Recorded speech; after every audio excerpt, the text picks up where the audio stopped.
System riding to the core. Yeah. Reppin' in the city left. Today is Thursday, August 1st. I am Amin TMK for Inner City Left, alongside Inner City Left co-founder, Emoja Lil Tanky Sumler. Emoja, how are you doing today, my friend? Man, just out here trying to get it. You already know. Out here, yes, that's a fact, trying to make our life. There's so many things that we could talk about. We were planning on talking about Russia and Ukraine, but, obviously, it's like, okay, Russia and Ukraine's at a 10. The only thing that could top that is things that are at 11. It looks like we're at 11 right now.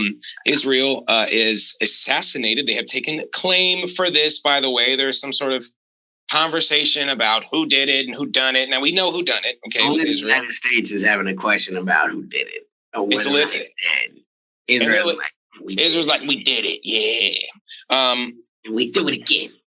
Yeah. Ismail Haniyeh, who is the chief negotiator for Hamas.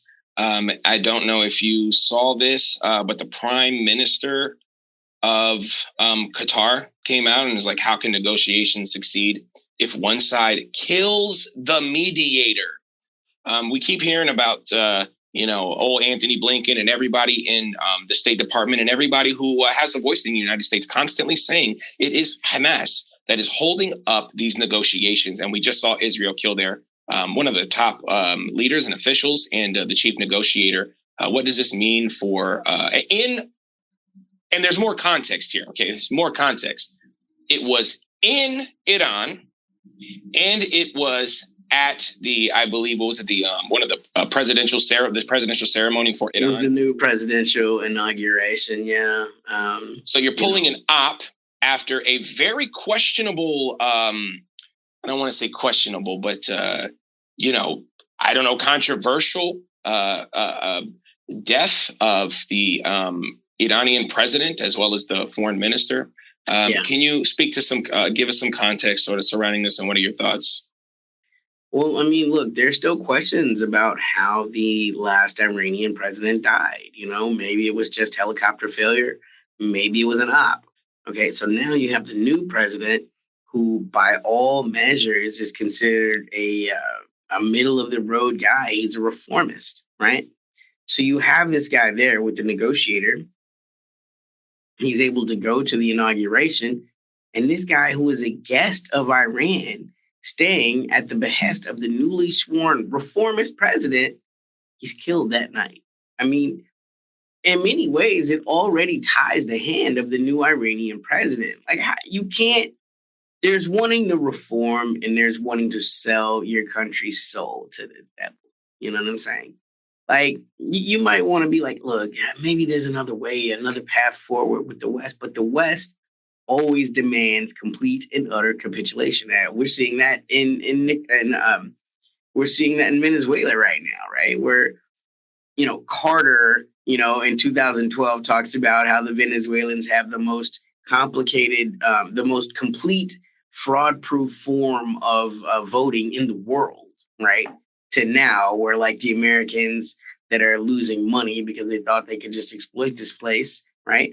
They've tried to work with the West, but there's capitulate, right? And that's what you're seeing in the Middle East. The new Iranian president is already, his hands are tied now. Like, they do this not just to the country, but to insult you. This word, I cannot explain to the average American how important in Islamic culture it is, and Jewish culture, by that matter, the right of hospitality. A person that you have invited into your place is under your de facto protection. I mean, this was the beginning of the Afghanistan war, right? Most Americans still don't remember that the Taliban actually didn't have anything to do with it. It was the Al-Qaeda, which was they were being hosted by the Taliban in Afghanistan. And the Americans and the CIA went to them and they were like, give up Osama bin Laden. And they're like, we're actually protecting him right now. And if you try to take him, it'll be violence, right? So we end up in this war with the Taliban. But originally the request was just for Osama bin Laden. This is very similar to that, right? This person was a guest of the Iranian government. He was a guest of the newly sworn in reformist Iranian president. And the ticker is, and this is what really should give Americans pause. They killed this man because he used a certain, I'm not going to name him, but a certain point-to-point communication. Why can't you name him? Okay, WhatsApp. He was using WhatsApp. Like, let's go ahead and say it. I don't think that I mean, WhatsApp is WhatsApp. You don't understand. I mean, WhatsApp is, as you know, in the Middle East, it's the number one communication app. When you go and you see the billboards all over the place, there is no phone number. There's maybe an email, there's a website, and then there's a WhatsApp number. And everyone uses WhatsApp. And we know WhatsApp had been purchased by, do you know? Who was it? Was it Palantir? Meta. Well, right. Meta in concert with, yes. Oh, okay. Yeah, I didn't know Palantir was a particular specific. Yeah. You know, you're more tapped in than I am. Anyway, I thought that was just a pretty interesting thing, you know, and it just to go to remind you, you know, like as being like a revolutionary and things like that, or standing up against the West in that capacity. I mean, there is no real safety, you know, and if you're using a Western backed and Western purchased application that obviously has already been compromised several times, at some point they're gonna come for you. I had another question too, as you were talking about the WhatsApp thing, and I mean to break you off there, but I wanted to ask this question.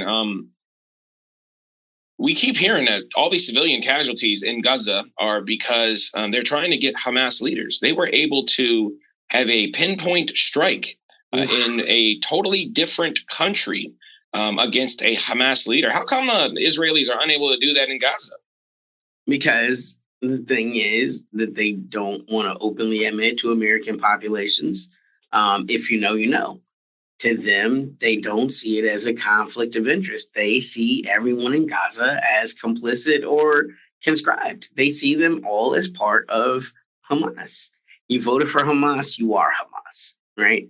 The Israeli ability to conflate things, it cannot be understated. It's truly fascinating. I mean, they're comparing, the Hezbollah commander that also was killed within that same 24 hours to Osama bin Laden. Like, they have totally different aims. They're not even this. I mean, it's like saying that a Methodist it may not seem like a big deal, but it's actually quite a big deal. Osama bin Laden was the preeminent Sunni Arab Muslim Wahhabist, right? That's a very specific kind of Islam. All of the members of Hezbollah are all members of their Shia, the Shia sect. It's quite different. You may as well be talking about a Baptist and a Roman Catholic. They're not going to see themselves as like, oh, we're both Christian, right? But it can be even more severe in this case, which I clearly don't need to tell you. Yeah, I mean, here's the thing. This is not like Israel continues to escalate. We just saw that they dropped a bomb in a residential neighborhood in Beirut. Not only that, I mean, this is kind of has to be said. Right now, they're debating in the Knesset and their government whether it's okay to sodomize and sexually assault Palestinian prisoners, and it seems to be quite a big debate on whether this is available or not. We heard. I think it was, I can't remember who it was. It's the guy he always goes, Saeed. Anyway, he's a State Department guy. That poor guy. I mean, it's hard to feel sorry for somebody that took the job. You took the job. But he's basically saying like we don't want to comment on that. We saw the UN yesterday. I know you're always excited about watching the UN. I believe it was China that called it, China and Russia that called it an emergency meeting. China and Algeria. Russia just happens to be the sitting president. Got you. And the discussion, obviously this is just a lot of diplomatic rhetoric, but the discussion for everybody in the West and every West proxy was focused on Hezbollah and focused on the idea that Iran is backing all of the terrorist activities in the Middle East. And there was no discussion from them on this attack. Do you see that? I mean, we talked about this a lot, but do you see a wider conflict right out in front of us. I feel like that's inevitable. I do want to circle back to what you were talking about, because again, the Israelis are talking about the forced sodomy, but only because they have to. The United Nations probe had already found that the Palestinians are subjected to beatings, electroshock. They're beating people with electricity while they're making them stand in water. I mean, this is not what I'm saying. This is what the United Nations is saying, right? In one way, they're useless in that that's what they themselves have found. But then we get to debate whether or not, this is a crime, right? This is the inept nature of it, where it is a great investigative body. When they want to find out things, they do. It's just they're only good at implementing punishments on non-white nations, and that's what we're seeing. And that, of course, isn't even addressing, the elephant in the room: forced sexual violence. That is so intense. People are needing to be hospitalized. And, Yoav Gallant had to make a statement about it because it was about to be on CNN and New York Times and all of those things. So he gets ahead of it. He arrests the couple of the guards that were involved. And there's like a literal riot that happened to get those guys out because they're seen as heroes. And there's a huge debate as to whether or not it even constitute as rape, right? Because it's like, wow, right? And again, this is not to make everything about the Democrats, but this is critical. When you have someone like Kamala who's giving speeches about how she became, known as a tough DA because she's locking up the sexual predators, but you're funding Israel that is doing this not as an individual, but on a statewide level with the protection of the state, not just the Israeli state, but the American state, right? So when that condemnation was put out, right, it's vetoed, right? The Americans vetoed it, the French vetoed it, and the British. And the world gets to see once again, right? Western values only are enforced against non-white nations, right? Or Russia, right? Because Russia isn't part of the cool white country club, Something that we saw, I don't know if this was the UN or the ICJ, but they were talking about this specifically, and they had mentioned something. They said gender-based violence on men. I'd never heard this before. Right. Normally we just say the R word. Regardless of what it is, they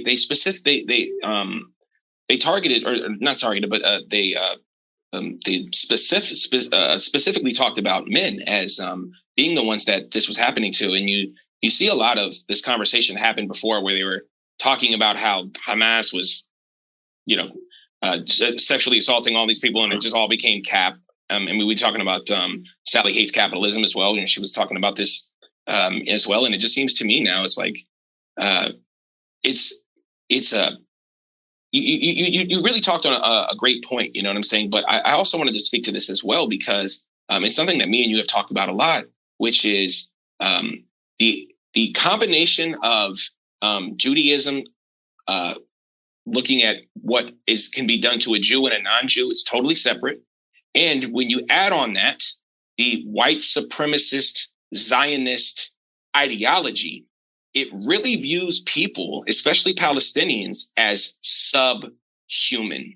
Absolutely. And it is how is this any different than Nazism? I mean, other than it's a different ideology. It's a different ideology, but it's coming out to the same. Exactly. You see what I'm saying? So, like, they did the math problem and they came up with the same solution, but they had different work, right? They showed their work differently, right? They showed their work different. It's relevant to me because it shows that there's nothing that Israel can do that the West is going to see as bad, right? Just this week, they reached out to Secretary of Defense Lloyd Austin, Wednesday, about what the United States would do. And, of course, they're all like, oh, we didn't know anything about it. But if Iran attacks Israel, we'll defend them. I mean, it's your little homie that keeps throwing the punches, bro. Like, there would be no debate as to whether or not there would be swift and immediate condemnation if Iran fired a targeted strike and killed a political person, I don't want to say an appointee. He's not appointed per se, but he's a politician. The guy they killed is not some free. He's not a fighter off in tunnels, shooting at the IDF. That's not who this guy is. This guy was a freaking negotiator, man. He was that's normally what you would call the diplomat class. That's just unheard of, right? And they keep doing unheard of things. The West always does these things. It's like when they grounded the Bolivian Evo Morales' plane because they thought that Julian Assange might be on there. Can you imagine someone trying to ground Air Force One, or even the British prime minister? Like that would never happen. These are things that are not supposed to happen, right? This guy, and if they happen to the United States, it would be on immediately, undeniably war, right? And so again, it just shows the deep hypocrisy of the West. And these are not even the kind of things that even come up on the register of the political process in America. Like nobody's going to ask Donald Trump how he feels about this. Nobody's going to ask Kamala how they feel about the fact that this chief diplomat was assassinated at another president's inauguration. I mean, we don't talk about anything serious. Not at all. They're straight up vibes. 3 weeks ago, you had Barack Obama, boo-hooing over Trump. This is political violence. This is not what we stand for. That's what you had to say on a miss. This dude is a politician. So where the tweets, Obama? You know what I'm saying? I mean, where the tweets? There never seems to be anybody in the political blue or the political red that has anything to say about the real specifics. We follow politics every single day. Our answer at is all times. We feel like Israel has the right to defend itself. Yeah, excuse me. The question we asked you is, why is there a pattern of killing journalists? Which we haven't even touched on that. How many journalists? There's so many things to touch. There's so much to talk about because this is a G side. You see, like we are now in the malaise of 9 months of this. And I think that in general, the United States had it reminded me of Trump because everyone was in such a uproar because of Biden and his inability to, do a normal task that a president should do. And now everyone was so upset. And now that Kamala is here, now that Donald Trump had a bullet shot by his ear, all the people who were anti-Trump, who once he got shot by the ear, they all decided that it was time to support him. Everyone hated Biden. And now because we have a Indian Jamaican woman who is now taking over the place, even though everything is the same, even though all the policies are exactly the same, we have people saying, you know what, Kamala's the way to go. And we saw, again, we're big third party fans. We've been advocating for that. And we saw how quickly, how easily it was for the United States constituency, the voters, to decide, you know what, this G-side thing, it's just going to happen. It's going down. And, I'd rather have this person being the face of that G-side. Oh, and she also said that she was thinking about doing something a little bit different. And we saw this happen with Joey B, right? He said, we're not going to send the 2,000-pound bombs. We're going to, we want them to show restraint. Obviously, it's not real. It's just rhetoric to help him with his voting base. But we now see that Kamala just took exactly what he was doing, and now people are eating it up. And it's just frustrating to see how close we are to this incredibly incendiary powder keg right here in the Middle East. And everyone just seems to kind of, at least in the United States, to be going back to the vibes. Is that how you see it? I mean, 100%, right? We're not talking about positions. We're not. Kamala has not overtly stated how she feels about the Gaza. Trump has not put out any official policy. He just said finish the job, which I guess that's policy, right? We're not talking about any of those things. We're talking about the border, and bellicose language about who's the toughest on the border, but again, that's not real. That's not discussing tax policy. That's not discussing, pandemic planning. That's not discussing national defense. That's not discussing whether or not, whether or not you feel like going to war with Taiwan, right, is worth it, right? These are things that politicians that are running for the president of the United States need to be on the record of saying. I am against war with China. I am for war with China, right? I am against war with Russia. I am for war with Russia. These are the kind of things that should be in the conversation. Instead, Trump's talking about, oh, someone almost shot me, coming out to 50 Cent, many men. You got Megan Thee Stallion twerking for Kamala. I mean, it's all spectacle. And that is American politics. When you look at Kamala's website, this is what, I don't know if you can see that. This is what you get. This is what you get. No policy on here. Just got a store, donate, meet Kamala Harris, and take action. Not a single policy here. We talked about this a little bit earlier, and I told you how I was going down all the third parties, Cornel West and Dr. Jill Stein and Claudia and Karina, and also the Libertarian candidate. And all of them have lots of policy when you go to their websites. Lots of different things that I agree with and a few things that I disagree with. But for the most part, much better than the Democratic platform and obviously the Republican platform. And it just seems always, no matter what we do in these 3 years in between these elections, everyone is bought hook, line, and sinker. You see people clapping like a bunch of seals. And it's frustrating for us because we are discussing these things and we're artists and activists, and we're unable to get people to come out to reality. And that's unfortunate. When you're watching it, right, and you understand what the American political process is, right, you get to see what are retreads. Kamala isn't a retread of Geraldine Ferraro. She's actually a retread of Sarah Palin, right? But with the swag and this whole walk it like I talk it, oh, right? Like when you watch the mannerisms, when you watch, the small town populism, I'm just a girl from San Francisco who made good, right? Whose accent is ever changing depending on whose room she's in and who she's talking to, right? But none of that is actual policy. It's vibes. It's vibes. That's all she got is vibes. And so that's what it is. It's who can throw a better circus. And we know what the Trump circus looks like. We have a pretty good idea what the Kamala circus looks like because, again, and this cannot go understated, she's the bottom half of this ticket. If you're mad at Joe Biden for genocide, you have to then also be mad at his vice president for genocide. Or it's like you can watch Inner City Left and it's like, oh, you're mad at me, but not Tanky. What, we talking about the same thing. Talking about the same thing. 99% of the same ideologies. Right. Except Apple sucks. Yeah. Right. So does Italian pizza. Yeah, Alice in Chains is better than Nirvana. Well, here we go. Right. These are the These are the minutiae of right. that we argue about. It ain't this. That's about the extent of the difference between the Republican platform right now and the Democratic platform. We can joke about it, but that's the reality. Not one drop of Israel support will be different. What will be different is the rhetoric.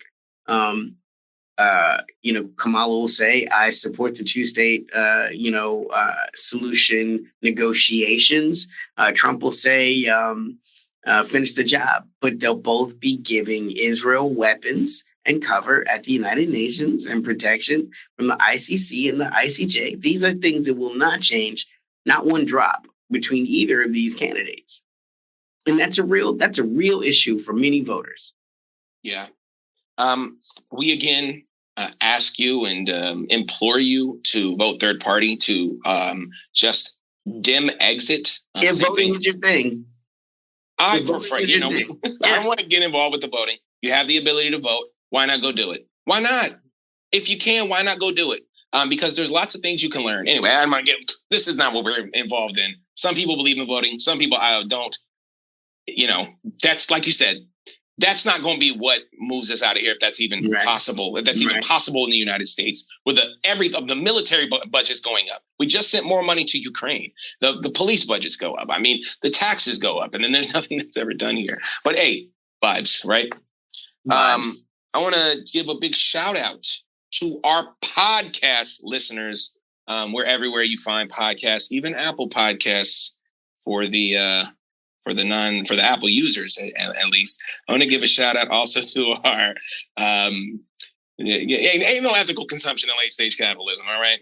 I want to give but we do need to pay our rent. So that's why we have a Patreon. Big shout out to Dubsy22, Nicole Hedges, Jay Goulart 94, No Ground, Robbie, Paula, Lissa, Lauren, Suzette, Dennis. We appreciate y'all. There's all of our information on the bottom. You can contribute if you want. We also have free subscriptions if you want to get in there and see what we're about first. We also make music. Myself and Little Tanky. Little Tanky just put out an album, Section 762's Pro Popolo. If you into rap, I would go ahead and check that out.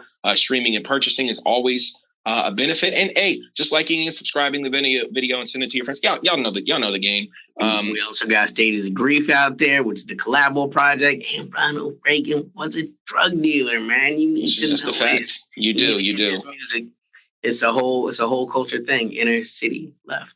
That's why we say, it's this leftist culture too. I mean, it's not just us reporting the news, which of course we want to do as fairly as possible through a leftist lens. I mean, that's what we started with.